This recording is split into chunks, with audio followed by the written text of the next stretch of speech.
नमस्कार मंडळी. शेवटचा मराठी महिना फाल्गुन आणि या महिन्यातील पौर्णिमेला येणारा सण म्हणजे होळी. देशभरात विविध ठिकाणी हा सण साजरी करण्याची परंपरा पद्धत वेगळी पण तितकीच खास आणि आकर्षक आहे. पहिल्या दिवशी होलिका दहन होते आणि दुसऱ्या दिवशी एकमेकांवर रंग उडवून रंगांची होळी खेळली जाते, ज्याला धुलीवंदन असं म्हटलं जातं. होळीला शिमगाही म्हटलं जातं. भगवान शंकरांची लीला याला शिवशिमगा सुद्धा म्हटलं जातं. दृष्ट प्रवृत्ती, वाईट अमंगल विचार यांचा नाश करून चांगली वृत्ती, चांगले विचार अंगी बाळगावे हा या सणामागील मुख्य उद्देश. होळीनिमित्त पुरणपोळी, रंग, धुळवड या सगळ्यांचे आकर्षण तर असतेच, तर प्रत्येक सणाची जशी कहाणी असते तसेच होळी साजरी करण्यामागे देखील एक प्राचीन इतिहास आहे. तर आज मी तुम्हाला होळी सणाची कथा सांगणार आहे. ही कथा ऐकल्यामुळे आपल्या घरातील दुःख, दारिद्र्य दूर होत असते, नकारात्मकता दूर होते व आपल्या घरामध्ये सुख, शांती, समृद्धी येत असते. त्यामुळे व्हिडिओ स्किप न करता शेवटपर्यंत जरूर बघा. चॅनलवरती नवीन असाल तर चॅनल लाईक करा आणि सबस्क्राईब देखील करा. तसेच कमेंटमध्ये ओम नमो भगवते वासुदेवाय किंवा ओम महालक्ष्मी नमः लिहायला विसरू नका, जेणेकरून आपल्याला देखील भगवान विष्णू आणि माता लक्ष्मीचा आशीर्वाद नक्कीच प्राप्त होईल. ही कहाणी आहे विष्णू भक्त प्रल्हादाची आणि त्याची आत्या होलिकाईची. एक हिरण्यकशिपू नावाचा राजा होता. तो दैत्यांचा राजा होता. स्वर्गात राहणाऱ्या देवांचे दैत्य हे चुलत भाऊच होते. कधी कधी दैत्य हे इतके सामर्थ्यवान व्हायचे की ते सगळ्या देवांना स्वर्गातून पळवून लावायचे. मग सारे देव विष्णूंची प्रार्थना करायचे. विष्णू हा विश्वाचा देव होता. जेव्हा जेव्हा देव त्याची प्रार्थना करायचे तेव्हा तेव्हा विष्णू नेहमी त्यांना मदत करायचा. त्यामुळे मग दैत्यांना दूर करून देव पुन्हा स्वर्गात शांतपणे राहू शकायचे. पण आता पुन्हा हिरण्यकश्यपने साऱ्या देवांना स्वर्गाबाहेर हकलून दिले होते. तो स्वतःच्या स्वर्गाच्या सिंहासनावर आरूढ झाला आणि त्यांनी पृथ्वी जिथे माणसं आणि प्राणी राहायचे, स्वर्ग जिथे देव राहायचे आणि पाताळ जिथे दैत्य राहायचे, अशा तिन्ही लोकांचा स्वामी म्हणून स्वतःला घोषित केले. राजा हिरण्यकश्यपने स्वतः असे देखील घोषित केले की मी विष्णूपेक्षाही श्रेष्ठ आहे. यापुढे कोणीही विष्णूंची पूजा करणार नाही, फक्त माझीच पूजा व्हायला पाहिजे. विष्णू नव्हे तर मीच विश्वाचा राजा आहे. हिरण्यकश्यपला एक प्रल्हाद नावाचा मुलगा होता. प्रल्हाद त्याच्या वडिलांसारखा बिलकुल नव्हता. त्याची देवावरती भक्ती होती आणि विशेष करून भगवान विष्णूंवर त्याची श्रद्धा होती. अगदी लहानपणापासूनच प्रल्हाद रोज विष्णूंची प्रार्थना करत असे. तो म्हणायचा, विष्णू हाच माझा परममित्र आहे आणि माझं विष्णूवरच प्रेम आहे. जेव्हा हिरण्यकश्यपने ऐकलं की प्रल्हादचं विष्णूवर प्रेम आहे आणि तो रोज विष्णूंची प्रार्थना करतो, तेव्हा त्यानं प्रल्हादला 2 शिक्षकांबरोबर राहायला पाठवून दिलं. त्यानं शिक्षकांना सांगितलं, माझ्या मुलाला प्रत्येक गोष्ट शिकवा, पण देवाबद्दल शिकवू नका आणि विष्णूबद्दल तर अजिबात काही शिकवू नका. त्याच्या कानावर विष्णूंचं नावही पडता कामा नये. ते दोघेही शिक्षक राजकुमाराला त्यांच्या स्वतःच्या घरी घेऊन गेले आणि त्याच्या बरोबरीच्या इतर मुलांबरोबर त्याला शिकवायला सुरुवात केली. त्याला वाचायला पुस्तकं दिली आणि विष्णूंचं नावही निघणार नाही याची त्यांनी काळजी घेतली. एके दिवशी शिक्षकांना आढळून आलं की प्रल्हाद त्याची पुस्तकं वाचण्याऐवजी इतर मुलांना विष्णूबद्दल शिकवण्यात मग्न आहे. म्हणून एक शिक्षक त्याला म्हणाले, तू विष्णूबद्दल बोलता कामा नाही, तुझे वडील त्यामुळे रागवतील. प्रल्हादनं उत्तर दिलं की पण मला विष्णूबद्दल बोलणं आवश्यक आहे. माझं विष्णूवर प्रेम आहे. माझे वडील जरी रागवले तरी मी विष्णूबद्दल बोलणार. विष्णू हा भगवान आहे आणि मी त्याची प्रार्थना करतो. तुमच्या शाळेतल्या मुलांना देवाची प्रार्थना कशी करायची ते ठाऊक नाही आणि विष्णूंची पूजा कशी करायची तेही त्यांना माहीत नाही, म्हणून मी त्यांना शिकवत आहे. शिक्षकांना धक्काच बसला आणि राजाला हे कळलं तर तो रागवेल म्हणून ते घाबरले. तसंच तो आपल्यावरही रागवेल म्हणूनही ते चिंतेत पडले. म्हणून ते राजा हिरण्यकश्यपकडे गेले आणि त्याने राजाला स्पष्ट करून सांगितलं की त्यांनी प्रल्हादला विष्णूविषयी शिकवलेलं नाही, तर प्रल्हाद स्वतःच इतर मुलांना विष्णूची उपासना कशी करायची ते शिकवत होता. हे ऐकल्यावर राजा हिरण्यकश्यपू अतिशय संतापला. तो गरजला, प्रल्हादला इकडे माझ्या समोर आणा, मीच त्याची विष्णू पूजा बंद करतो. जेव्हा शिक्षकाने नगरात राजाकडे प्रल्हादला आणलं तेव्हा तो त्याला प्रेमाने आणि मृदू आवाजात म्हणाला, बाळा, तू विष्णू पूजा का करतोस? मी तुला सांगितलं नाही का की मी फक्त राजाच नाही तर मी तिन्ही लोकांचा स्वामीही आहे. मी विष्णूपेक्षा श्रेष्ठ आहे. तू फक्त माझीच पूजा केली पाहिजेस, विष्णूची नव्हे. प्रल्हादनं धीटपणे उत्तर दिलं. होय, तुम्ही मला हे सारं शिकवलं होतं, पण तुम्ही सांगताय ते काही बरोबर नाही. तेव्हा राजाने विचारलं, तुझ्या म्हणण्याचा अर्थ तरी काय? ते बरोबर नाही असं तुला कसं वाटतंय? मी जे सांगतो त्याच्यावर विश्वास ठेवला पाहिजे. प्रल्हादने विचारलं, तुम्ही विष्णूपेक्षा श्रेष्ठ नाही हे मला माहीत आहे, कारण विष्णू हा विश्वाचा स्वामी आहे. तुम्ही राजा आहात हे खरं आहे, पण विष्णूला जोपर्यंत मान्य आहे तोपर्यंतच तुम्ही राजा राहू शकाल. हिरण्यकश्यपू त्यावर फार चिडला. तो म्हणाला, असं बोलण्याची तुझी हिंमत तरी कशी झाली? ठीक आहे, माझी शक्ती तुला दाखवतो. लवकरच तुला कळेल की मीच विष्णूपेक्षा श्रेष्ठ आहे. नंतर राजाने त्याच्या सैनिकांना बोलवलं आणि त्यांना प्रल्हादला मारण्याची आज्ञा केली. सैनिकांनी प्रल्हादला पकडले आणि त्यांनी असं करता क्षणीच प्रल्हादनं आपलं मन विष्णूंच्या ठाई एकवटलं. सैनिकांनी त्याला आपले भाले टोचले, पण प्रल्हादला काही वेदना जाणवलीच नाही. जणू ते भाले त्या शूर मुलाला जखमी करण्यात असमर्थ ठरले. हे पाहून हिरण्यकश्यपू फार घाबरला. तो ओरडला, मारा त्याला, मारा त्याला. तुम्ही सैनिक अगदी कुचकामी आहात. त्या मुलाला मारून टाकण्याचा उपाय शोधा. सैनिक म्हणाले, आम्ही कसं मारू शकू? आमचे भाले त्याला काही सुद्धा करू शकले नाही. तेव्हा राजा गरजला, मग हत्ती आणा, एक मधोन्मध हत्ती आणा. असा हत्ती चटकन त्याला चिरडून टाकेल. नंतर एक माजलेला हत्ती राजवाड्यातल्या पटांगणात आणला गेला. मग सैनिकांनी प्रल्हादला पकडलं आणि त्या माजलेल्या हत्ती समोर टाकलं. पण प्रल्हादचे मन विष्णूवर केंद्रित झालं होतं आणि त्या माजलेल्या हत्तीचे पाय त्याला चिरडू शकले नाहीत.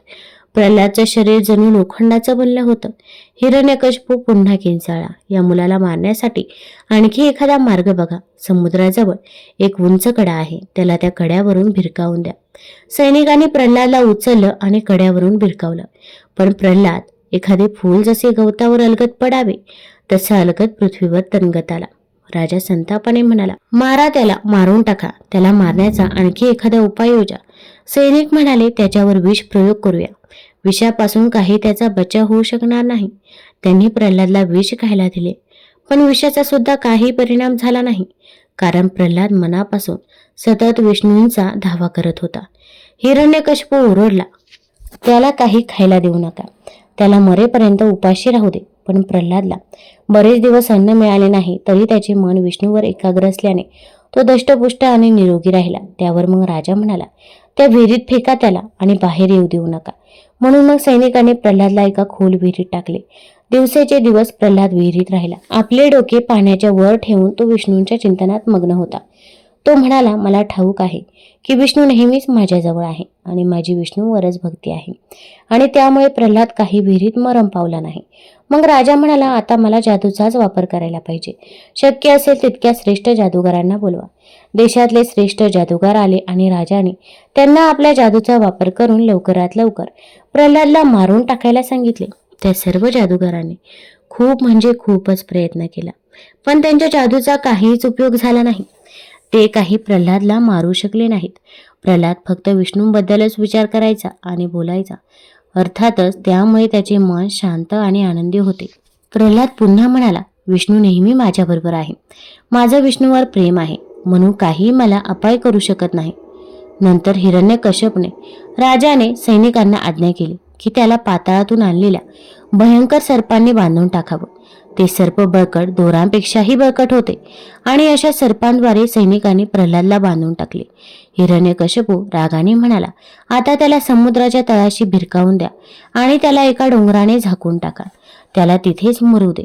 तो काही लगेच मरायचा नाही, पण मरेल नक्कीच, अगदी निश्चितच. त्याला त्या भयंकर सर्पांनी बांधून समुद्रात फेकलं गेलं आणि वरून डोंगराने झाकलं गेलं. तरी सुद्धा प्रल्हादचे मन विष्णूवरच केंद्रित झालेलं होतं. ते पुन्हा पुन्हा विष्णूंची प्रार्थना करत होते, हे विश्वदेवा, हे विष्णू, मी तुला अभिवादन करतो. अशा प्रकारे विष्णूंचा विचार करत असताना आणि विष्णूंचे ध्यान करत असताना त्याला विष्णू त्याच्याजवळ आहे असे जाणवू लागले. तो पाण्याच्या खोल खोल तळाशी बुडत जात असताना विचार करत होता, विष्णू सर्व काळ माझ्याजवळ आहे. विष्णू माझ्याजवळ आहे, त्यामुळे भीतीचं काही कारण नाही. मला काहीही झालं तरी मला ठाऊक आहे की विष्णू सदैव माझ्याजवळच आहे. हे विश्वविधात्या विष्णू, माझा तुला नमस्कार असो.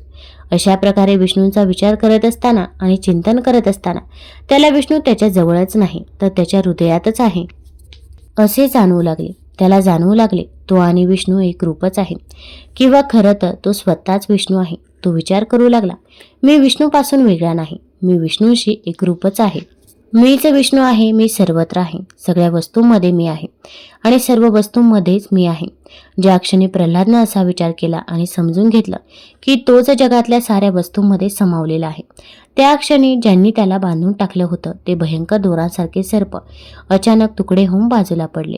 त्याचवेळी प्रल्हादच्या डोक्यावर असलेल्या पर्वताचे दुभंगून तुकडे होऊ लागले आणि तेही बाजूला पडून वाहून गेले. मग समुद्रातलं पाणीही प्रल्हादला घेऊन वरवर येऊ लागलं. प्रल्हाद अलगदपणे लाटांवर उचलला गेला आणि सुरक्षितपणे किनाऱ्यावर पोहोचला.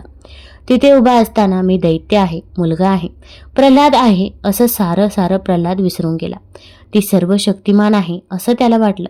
त्याला जाणवलं की विश्वातील सारी शक्ती त्याच्यामधूनच बाहेर पडत आहे. त्यामुळे निसर्गातील काहीही त्याला अपाय करू शकत नाही. तो स्वतःच निसर्गाचा चालक आहे. प्रल्हाद बराच वेळ किनाऱ्यावर उभा होता. तेव्हाच त्याच्या मनात हे सगळे नवीन आणि वेगळेच विचार तरळून गेले. मग त्याला हळूहळू जाणीव होऊ लागली की तो एक मुलगा आहे, त्याला शरीर आहे आणि त्याचं प्रल्हाद असं नाव आहे. पण आता तो नवीनच प्रल्हाद होता, कारण त्याला उमगलं होतं की भगवान विष्णू त्याच्या हृदयात आणि जगात सर्वत्र त्याच्या भोवती आहे. प्रत्येक गोष्ट त्याला विष्णू समानच दिसू लागली होती. राजा हिरण्यकश्यपला लवकरच ही बातमी कळाली की प्रल्हाद मरण पावलेला नाही आणि तो समुद्र किनाऱ्यावर उभा आहे. राजा स्वतःशीच विचार करू लागला, आता मी काय करावं? हा मुलगा म्हणजे मला मोठा धोकाच आहे.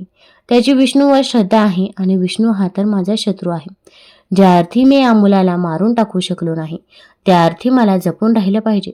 मला त्याच्याशी प्रेमानं बोललं पाहिजे आणि त्याला विष्णूंची भक्ती करण्यापासून परावृत्त केलं पाहिजे. म्हणून मग हिरण्यकश्यपने प्रल्हादला बोलवलं आणि तो म्हणाला, बाळा माझा ऐक, मी दैत्यांचा राजा आहे आणि तू माझा मुलगा आहेस. जेव्हा तू मोठा होशील तेव्हा तू दैत्यांचा राजा होशील. म्हणून आता तू तुझ्या विष्णूचा त्याग कर आणि राजा कसं व्हायचं ते शिक. मी विष्णूपेक्षा श्रेष्ठ आहे हे मी तुला आधीच सांगितलं आहे. तू विष्णूंची नव्हे तर माझीच पूजा केली पाहिजेस. प्रल्हादनं त्यावर उत्तर दिलं, तुम्ही विष्णूपेक्षा श्रेष्ठ नाही, विष्णूपेक्षा खरं तर कुणीच श्रेष्ठ नाही. राजा म्हणाला, तू अजून लहान आहेस, या साऱ्या गोष्टी कळायला तू फारच लहान आहेस. चंद्रासाठी रडणारं तू एक छोटं मूलच आहेस. प्रल्हाद म्हणाला, मी चंद्रासाठी रडत नाहीये, कारण मला माहीत आहे की विष्णूंचं माझ्यावर प्रेम आहे आणि मला हे सुद्धा माहीत आहे की विष्णूला जोपर्यंत मान्य आहे तोपर्यंतच तुम्ही राजा राहाल. राजाला फार राग आला, पण यावेळी त्यानं त्याचा राग दाखवला नाही. तो म्हणाला, तू अगदीच बाळ आहेस, जा आणि खेळ, तुझ्या पाठशाळेमध्ये जा.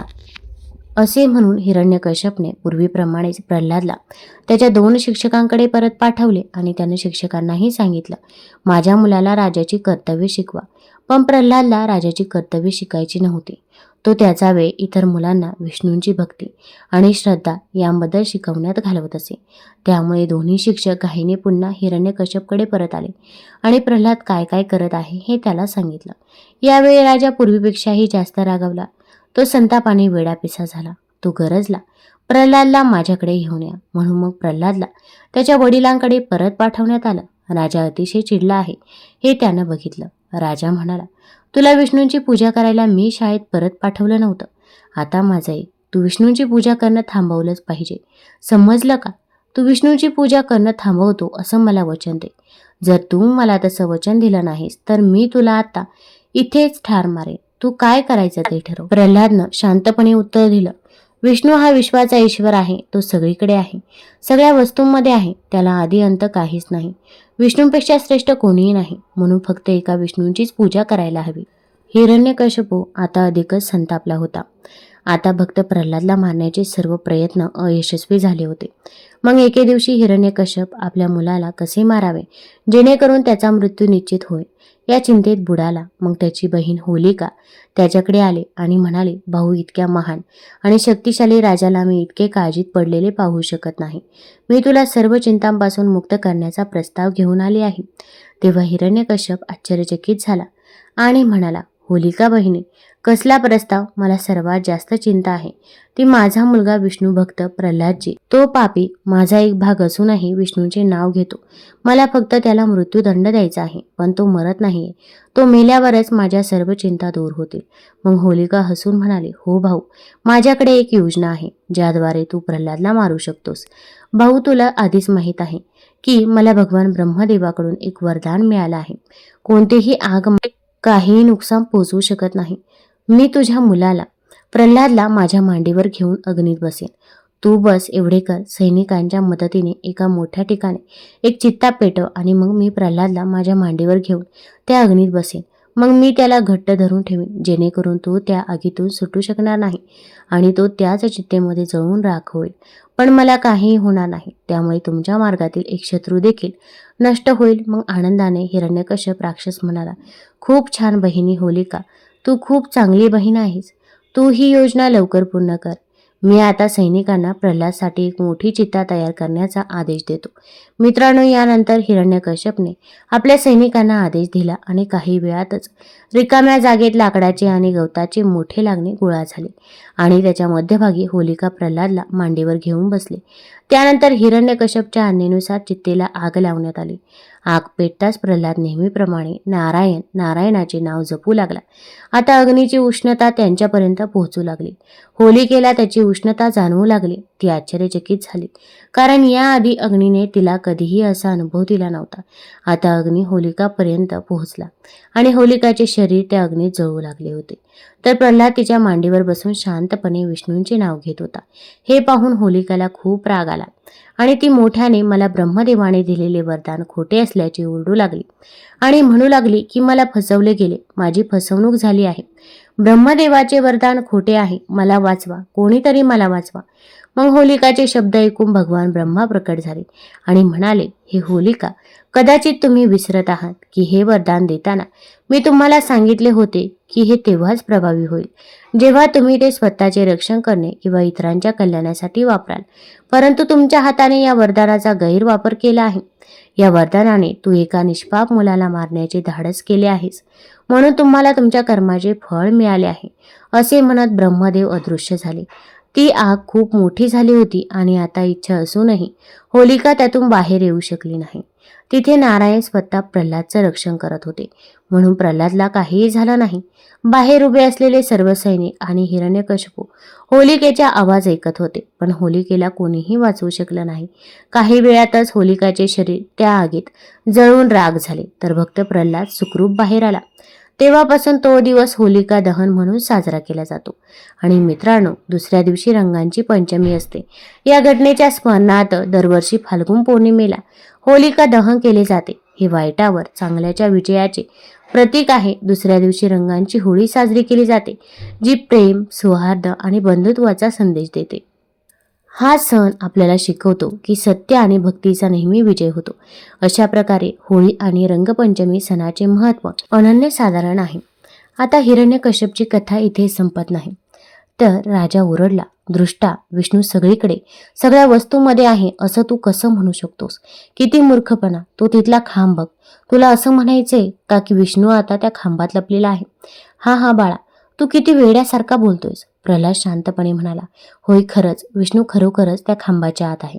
राजा म्हणाला, तुला खरंच असं वाटतं? ठीक आहे, मीच तुला दाखवतो. जर तो तिथं असेल तर त्यालाच तुला वाचवू दे, आणि जर तो तिथं नसेल तर मीच तुला या तलवारीने आता मारेन. राजा झटकन खांबाकडे गेला आणि तलवारीने सपकन खांबावर एक वार केला.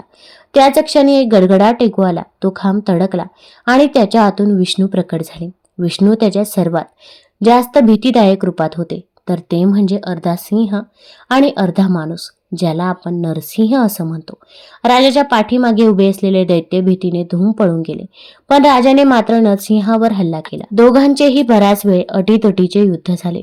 शेवटी नरसिंहाने हिरण्यकश्यपवर मात केली आणि त्याला मारले. नंतर स्वर्गातून देव खाली आले आणि त्यांनी विष्णूची स्तुती गायली. प्रल्हादने त्याच्या चरणावर वाकून नमस्कार केला आणि विष्णूची भक्तिपर आणि श्रद्धापर सुंदर स्तोत्रे गाऊन स्तुती केली. विष्णू म्हणाला, तू माझा आवडता भक्त आहेस.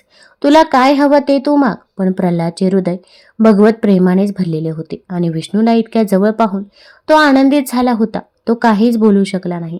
विष्णू पुन्हा म्हणाला, प्रल्हादा, काहीही माझ्याकडे माग. प्रल्हादनं उत्तर दिलं, देवा तुझे दर्शन झाले. आणखी दुसरं मला काय हवं? मला तुझ्याकडून पृथ्वीवरचे किंवा स्वर्गातले कुठलेही वर नकोत. विष्णूनं पुन्हा प्रेमाने विचारलं. पण माझ्याकडे काहीतरी माग. प्रल्हाद म्हणाला, देवा तुझ्याबद्दल मनात नेहमी प्रेम राहावं. एवढंच काय ते मी मागतो. या जगातले अज्ञानी लोक विविध वस्तूंवर प्रेम करताना मी पाहिलं आहे. त्यांचं त्यांच्या चीजवस्तूंवर जसं प्रेम असतं, त्यांच्या मुलांवर जसं प्रेम असतं, त्यांचं स्वतःवर जसं प्रेम असतं, इतर सगळ्या गोष्टींबद्दल त्यांना जसं जीवापाड प्रेम वाटतं, तसं त्यांचं तुझ्यावर प्रेम नसतं. माझं फक्त तुझ्यावर निरपेक्ष असं प्रेम राहू दे. प्रल्हादच्या उत्तराने विष्णू संतुष्ट झाला. त्यानं प्रेमानं प्रल्हादाकडे पाहिलं. तो म्हणाला, प्रल्हादा, खरं ज्याचं माझ्यावर प्रेम आहे ते दुसरं काहीच मागत नाही. म्हणून माझ्या आशीर्वादाने या जीवनात शेवटपर्यंत या जगातील सुखे उपभोगशील. माझ्यावर मन एकाग्र करून तू धार्मिक कृत्ये पार पाडशील. जेव्हा तू मरण पावशील तेव्हा तू माझ्याकडे येशील. प्रल्हादला असा आशीर्वाद देऊन विष्णू अंतर्धान पावले. नंतर ब्रह्मादी देवाने प्रल्हादला दैत्यांचा राजा म्हणून अभिषेक केला. तुम्हाला जर ही कथा आवडली असेल तर चॅनल लाईक करा, सबस्क्राईब करा आणि आपल्या मित्रपरिवारासोबत जरूर शेअर करा. धन्यवाद.